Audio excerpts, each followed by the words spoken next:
Inireklamo ng isang IT company ang isang babaeng manager ng GMA News TV dahil sa halos 7 milyong pisong cheque nitong nagtalbugan.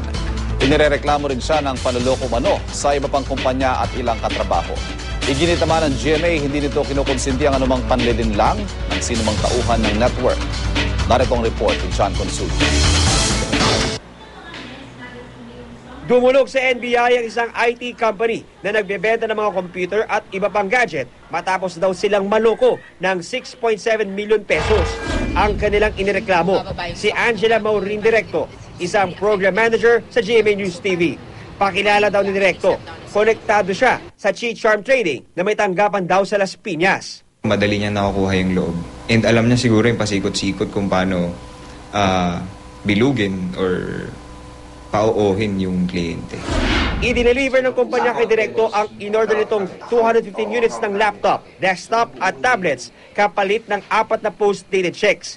Pero laking gulat na lang nila nang tumalbog ang lahat ng cheque na inisyu ni Directo. Nag-text pa raw ito noong April 10 na pinopondohan na niya ang bank account. Sabi niya na medyo mahaba lang daw yung pila, nakapila yung yaya niya.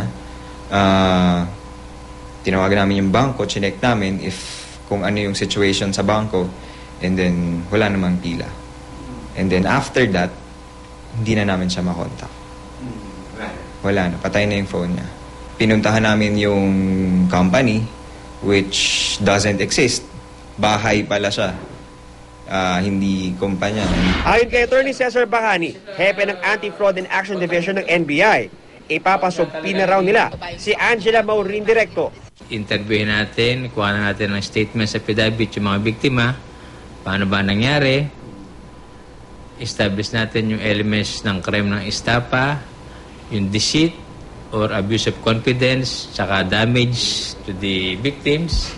So para estafa to, pero kung malaki to, pwede mag-syndicated estafa to.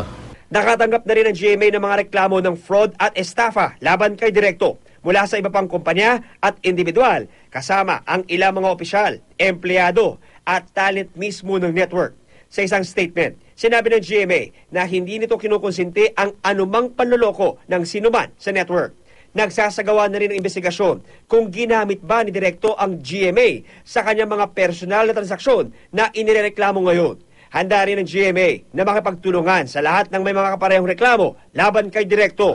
Kwento ni Hiron, ang modus daw ni Directo, kumuha ng mga laptop at tablet para maipasa sa mas murang halaga sa kanyang mga investors na pang-eengganyo lang pala para makakuha siya ng mas malaking pera. Ganun pala yung scheme niya, na bibili sa'yo ng units and then, well, yung perang ginagamit doon is from her investors. I think doon sa mga co-workers niya. So, invest mo na halos lahat kung anong meron ka. Kasi, bulag yung amount nung pagbalik sa'yo.